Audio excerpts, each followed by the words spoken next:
नमस्कार दोस्तों, स्वागत है आपका रिंकेश परान चैनल में। दोस्तों आज का टॉपिक है कि जो एड्रेनल ग्लैंड है वो किस तरीके से काम करती है, मतलब वर्किंग ऑफ एड्रेनल ग्लैंड या फिर हाउ एड्रेनल ग्लैंड वर्क्स। तो मैंने आपको पिछले वीडियो में, जो कल का वीडियो था, मैंने उसमें आपको क्लियर किया था कि जो एड्रेनल ग्लैंड के ऊपर जो टॉपिक रहने वाले हैं, तो एक ग्लैंड के ऊपर मैंने अलग से वीडियो बनाया हुआ है और उसके जो हार्मोनल चेंजेस जो आते हैं हमारे बॉडी में, उस पर आज का वीडियो जो है ये रहने वाला है। तो एड्रेनल ग्लैंड क्या करती है, हमारे बॉडी में काफी इंपॉर्टेंट रोल प्ले करती है। कहाँ पे रहती है एड्रेनल ग्लैंड? ये जो दो किडनीज रहती हैं उसके ऊपर एक कैप लाइक ट्रायंगुलर शेप में एक स्ट्रक्चर रहता है इसका, जो कि 5 ग्राम का एक एड्रेनल ग्लैंड का वजन रहता है। तो 2 किडनियां हैं हमारे शरीर में, तो उसके ऊपर एक एक ग्लैंड रहती है, मतलब टोटल 2 एड्रेनल ग्लैंड हमारी बॉडी में रहती हैं। मेन पर्पस क्या है एड्रेनल ग्लैंड का? ये डेंजर सिचुएशन से हमें बचाने के लिए काम करती है। जैसे कि मान लीजिए कोई कुत्ता आ गया, कोई डॉग, बफेलो वगैरह आ गया, तो ये जब आते हैं तो हम बहुत ही एग्रेसिवली भागना शुरू करते हैं, उस सिचुएशन को डिफेंड करने की कोशिश करते हैं। या तो फिर ऐसी कोई सिचुएशन जब हम लोग फाइट करने की सोचते हैं, जैसे कि मान लीजिए सांप आ गया, तो या तो भागते हैं या तो फिर डंडा उठा के उसे मारने की कोशिश करते हैं। तो इस सिचुएशन को कहा जाता है फाइट एंड फ्लाइट सिचुएशन। या तो मारो, या तो फाइट करो, या तो फिर भागो। तो इस सिचुएशन को फाइट एंड फ्लाइट सिचुएशन कहा जाता है, जिसमें एड्रेनल ग्लैंड का काफी इंपॉर्टेंट रोल रहता है। एड्रेनल ग्लैंड स्टिमुलेट होती है और इस तरीके के हार्मोन रिलीज करती है जो कि हमें इस डेंजर सिचुएशन से बचाने के लिए हेल्प करते हैं। साथ ही कुछ एंटी इंफ्लामेटरी इफेक्ट भी करती है। मतलब मान लीजिए कि अगर मुझे कोई चोट भी अगर लगी है पैर में और मेरे सामने सांप आ जाता है, तो भी मैं भागना शुरू कर देता हूँ। मैं ये नहीं देखता हूँ कि मेरे पैर में चोट लगी है, तो उस समय जो एक दर्द का जो फीलिंग होता है, जो इन्फ्लामेशन महसूस होता है उस जगह पे, वो भी कुछ समय के लिए सुन्न हो जाता है। वो दर्द मुझे महसूस नहीं होता है। एंटी इंफ्लामेटरी इफेक्ट जो है वो एड्रेनल ग्लैंड के द्वारा जो हार्मोन रिलीज होते हैं वो एक्ट करना शुरू कर लेते हैं। ये पूरा आज जो है हम लोग समझने वाले हैं कि ये किस तरीके से एड्रेनल ग्लैंड के हार्मोन हमारे बॉडी में काम करने वाले हैं। तो पहले ही देख लीजिए कि एड्रेनल ग्लैंड, जैसे मैंने आपको बताया, किडनी के ऊपर जो एक कैप लाइक स्ट्रक्चर है, ऊपर का जो ये ट्रायंगुलर लेयर दिख रहा है, इसे कहा जाता है एड्रेनल ग्लैंड का जो कैप्सूल। उसके बाद जो ये रेड कलर का जो स्ट्रक्चर आपको दिखाई दे रहा है, इसे कहा जाता है कॉर्टेक्स, यानी कि एड्रेनल कॉर्टेक्स इसे बोलते हैं। अंदर का जो व्हाइट कलर का स्ट्रक्चर दिखाई, इसे कहा जाता है मेडुला, इसे एड्रेनल मेडुला भी कहा जाता है। और जो अंदर आपको ऐसे डॉट वगैरह दिखाई देते हैं, ये ब्लड सर्कुलेशन के स्पॉट जो है वो बनाए हुए हैं, जहां से ब्लड सर्कुलेशन एड्रेनल ग्लैंड को मिलता है। साथ ही ये जो स्ट्रक्चर है ये कॉर्टेक्स का स्ट्रक्चर है, मतलब ऊपर का जो रेड कलर का आपको दिखाई दे रहा है ये उसका स्ट्रक्चर है। उसका अगर सेक्शन अगर लिया तो आपको 3 तरह की लेयर दिखाई देंगी। सबसे ऊपर वाली लेयर जो हम जिसे देखते हैं ये है जोना ग्लोमेरुलोस। दूसरी ये जो बीच की लेयर है उसे कहा जाता है जोना फेस्क्यूलेटा, और तीसरी जो सबसे नीचे लेयर है उसे कहा जाता है जोना रेटिकुलरिस। तो ये 3 जो लेयर रहती हैं जो एड्रेनल कॉर्टेक्स की, तो ये इस तरीके से उसको डिवाइड किया गया और इसका किस तरीके से इंडिविजुअली एक स्टिमुलेशन मिलने के बाद ये अलग अलग हार्मोन जो है वो रिलीज करते हैं। और मेडुला भी जो है एक अलग हार्मोन जो हमारे बॉडी में रिलीज करता है एड्रेनल, जिसे मेडुला हम लोग कह सकते हैं। ठीक है, तो यहाँ पे अब देख लेते हैं कि जो हाइपोथैलेमस, मतलब मैंने आपको पहले के जब ये सीरीज शुरू किया था तो उसमें एक पॉइंट मैंने बताया था कि master of master gland hypothalamus को बोला जाता है, और वो पिट्यूटरी ग्लैंड को स्टिमुलेट करता है। पिट्यूटरी ग्लैंड फिर आगे दूसरे ग्लैंड्स को स्टिमुलेट करती है। तो यहाँ पे वही स्ट्रक्चर है कि हाइपोथैलेमस से एक हार्मोन रिलीज होता है जिसका नाम है कॉर्टिकोट्रोपिन रिलीजिंग हार्मोन। ये कॉर्टिकोट्रोपिन रिलीजिंग हार्मोन क्या करता है कि जो pituitary gland, anterior pituitary gland का जो पोर्शन रहता है, वहां पे कॉर्टिकोट्रोप नाम के सेल्स रहते हैं, वो सेल्स को स्टिमुलेट करता है ताकि एक हार्मोन रिलीज हो सके जिसका नाम है एड्रेनोकॉर्टिकोट्रोपिक हार्मोन। ये एड्रेनोकॉर्टिकोट्रोपिक मतलब एड्रेनल ग्लैंड को स्टिमुलेट करने के लिए जो हार्मोन लगेगा, तो ये क्या करता है, एड्रेनल ग्लैंड के यहाँ पे जाता है, वहां पे जी प्रोटीन कपल रिसेप्टर्स रहते हैं, वहां पे जी प्रोटीन कपल रिसेप्टर के साथ बाइंड होके जोना फेस्क्यूलेटा जो बीच की जो लेयर है उसे स्टिमुलेट करता है कॉर्टिसोल नाम का एक हार्मोन रिलीज करने के लिए। कॉर्टिसोल एक स्टेरॉइड हार्मोन है जिसे ग्लूकोकॉर्टिकॉइड हार्मोन भी कहा जाता है। ये आपके बॉडी में स्ट्रेस बढ़ाने का काम करता है, टेंशन बढ़ाने का काम करता है ये हार्मोन। जब भी हम देखते हैं कि ऐसी कोई सिचुएशन आ जाती है तो हमें घबराहट हो जाती है, स्ट्रेस हो जाती है, टेंशन हो जाती है कि इस सिचुएशन से कैसे अब निकले, तो वो टेंशन जो है वो सबसे बढ़ाने का काम जो ये करता है। और भी कुछ सिचुएशंस आती है हमारे लाइफ में जिसमें हम स्ट्रेस बढ़ जाता है, तो ये कॉर्टिसोल ही जो एक आदमी है, जो एक हार्मोन है, वो एक रिस्पॉन्सिबल है हमारे बॉडी में स्ट्रेस बढ़ाने के लिए। ये क्या करता है, ये जैसे कि मैंने पहले बताया कि ये स्टेरॉइड हार्मोन, तो स्टेरॉइड हार्मोन का एक नेचर है कि जो सेल मेम्ब्रेन रहती है वो सेल मेम्ब्रेन को पास करके न्यूक्लियस पे अटैक होकर डायरेक्ट डीएनए पे काम करना शुरू कर देता है। तो सेम कॉर्टिसोल क्या करता है कि जो हमारे बॉडी में जितने भी डिफरेंट सेल्स हैं, जितने भी जहां जहां बॉडी में सेल्स है, वहां पे काम करना शुरू कर देता है, जैसे ही वो एड्रेनल ग्लैंड से जोना फास्कुलेटा से रिलीज होता है। तो वो क्या करता है, शरीर के सभी सेल्स के ऊपर जाता है, सभी सेल्स की जो सेल मेम्ब्रेन है उसको एंटर करके डायरेक्ट न्यूक्लियस के ऊपर जाता है। न्यूक्लियस पे जो रिसेप्टर्स रहते हैं, जिसे कॉर्टिसोल बाइंडिंग रिसेप्टर्स कहा जाता है, वहां पे वो बाइंड होके न्यूक्लियस के अंदर चला जाता है। न्यूक्लियस के अंदर जो डीएनए स्ट्रैंड्स रहते हैं, डीएनए स्ट्रैंड के एक स्पेशल साइट पे जाके वो अटैच हो जाता है और वहां से एक स्पेशल प्रोटीन जो है वो रिलीज कर देता है। ये प्रोटीन क्या करता है, जो प्रोटीन यहाँ से रिलीज होता है, ये हमारे बॉडी में जो ग्लूकोज अपटेक है उसको स्टॉप कर लेता है। साथ ही जो कार्बोहाइड्रेट्स और प्रोटीन हमारे बॉडी में स्टोर है उसको कन्वर्ट करना शुरू कर देता है ग्लूकोज में, ताकि ज्यादा से ज्यादा ग्लूकोज हमारे बॉडी में बढ़े और वो एनर्जी के लिए यूटिलाइज हो सके। तो अब ये प्रोटीन और कार्बोहाइड्रेट में से ग्लूकोज किस तरीके से बनता है, इस पे मैंने ऑलरेडी वीडियो बना चुके हैं, digestion of protein, digestion of carbohydrates.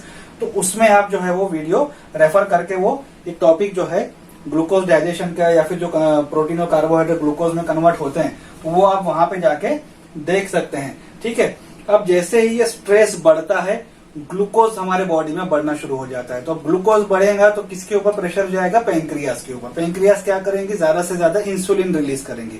Insulin क्यों रिलीज करेगी, क्योंकि ग्लूकोज लेवल उसको मेंटेन करके रखना है। तो वो ज्यादा से ज्यादा उसके ऊपर प्रेशर आ जाता है पेंक्रियास के ऊपर कि मुझे ज्यादा से ज्यादा इंसुलिन रिलीज करना है।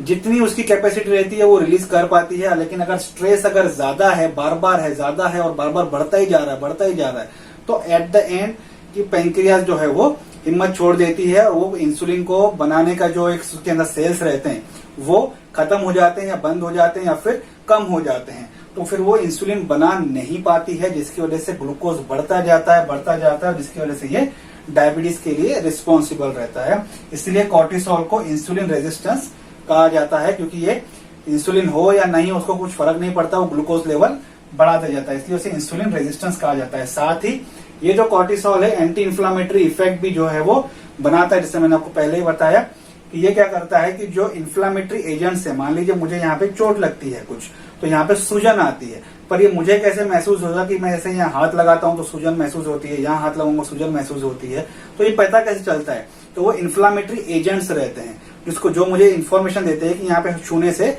दर्द हो रहा है, सूजन हो गई है, दर्द महसूस हो रहा है। तो वो क्या करता है कि जब ऐसी कोई डेंजर सिचुएशन आ रही है तो मुझे भागने के लिए एनर्जी चाहिए, तो उस वक्त ये दर्द का सेंसेशन भी बंद होना चाहिए, क्योंकि अगर मुझे पैर में चोट लगे, मुझे भागना है, तो मुझे अगर मुझे सेंसेशन अगर आएगा कि दर्द है तो मुझे तकलीफ और बढ़ जाएगी। तो ये एक एंटी इन्फ्लामेटरी इफेक्ट करता है, मतलब ये जो सेंसेशन दे रहे हैं मुझे कि मुझे अभी दर्द है, यहाँ पे छूने से दर्द हो रहा है, तो ये इन्फ्लामेटरी एजेंट को थोड़ी देर के लिए सप्रेस कर लेता है, इसलिए ये एंटी इन्फ्लामेटरी इफेक्ट का भी काम कर लेता है। ठीक है, अब क्या होता है कि ये जोना ग्लोमेरुलस पे आते हैं। जोना ग्लोमेरुलस मिनरलोकॉर्टिकोइड जो हार्मोन है वो रिलीज करती है, मिनरलोकॉर्टिकोइड हार्मोन। ठीक है, अब ये क्या करता है कि एक एल्डोस्टेरोन नाम का हार्मोन रिलीज करती है, जो कि सोडियम और पोटेशियम का बैलेंस जो है वो हमारे बॉडी में मेंटेन करने के लिए काफी ज्यादा रिस्पॉन्सिबल रहता है।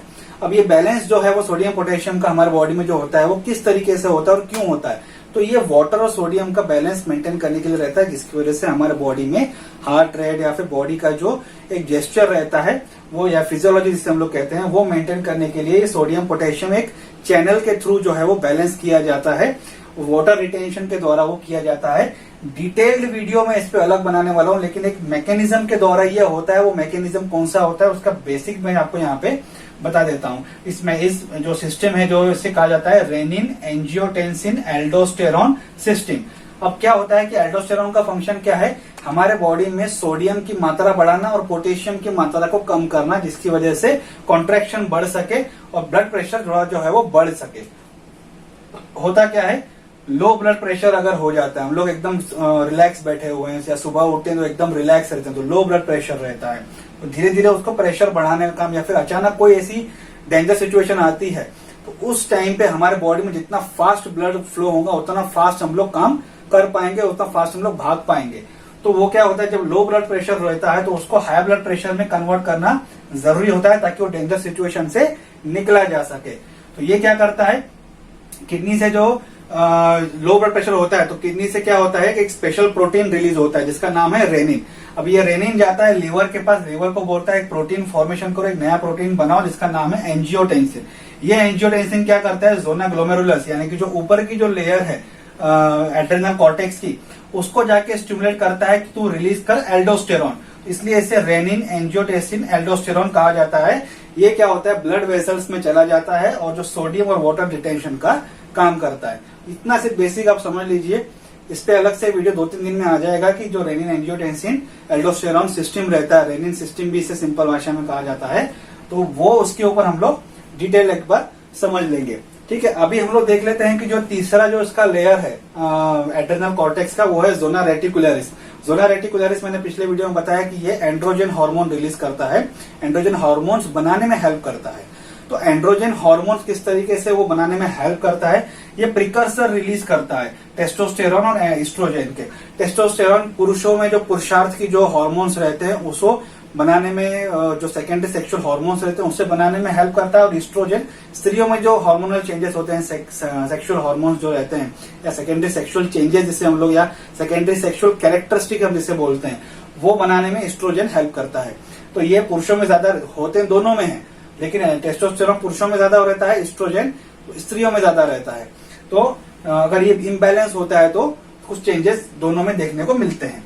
ठीक है, तो ये क्या करता है, जो जोना रेटिकुलरिस क्या करता है, 2 प्रकार के प्रिकर्सर रिलीज करता है जिसका नाम है एंड्रोस्टेनेडियोन और डिहाइड्रो एपी एंड्रोस्टेनेडियोन। ये 2 तरह के जो हम देखते हैं कि प्रिकर्सर रिलीज करता है, जिसकी वजह से ये गोनाड्स पे जाके काम करता है। मतलब जो टेस्टिस और ओवरीज है वहां पे जाके काम करना शुरू कर देता है, कुछ हार्मोनल चेंजेस करता है, जिसकी वजह से हमारे बॉडी में सेकेंडरी सेक्सुअल कैरेक्टरिस्टिक बनना शुरू हो जाते हैं।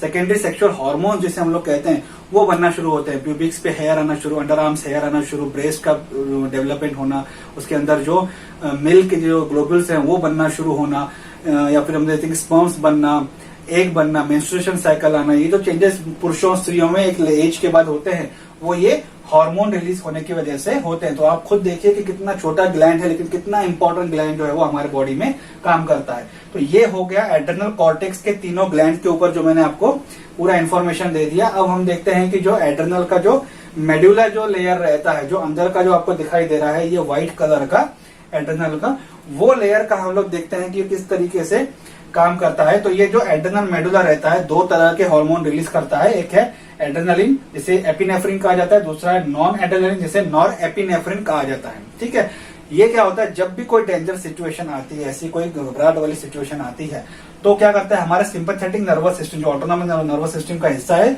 इसके बारे में डिटेल समझना है तो नर्वस सिस्टम आप रेफर कर सकते हैं, वो वीडियो भी ऑलरेडी चैनल पे है।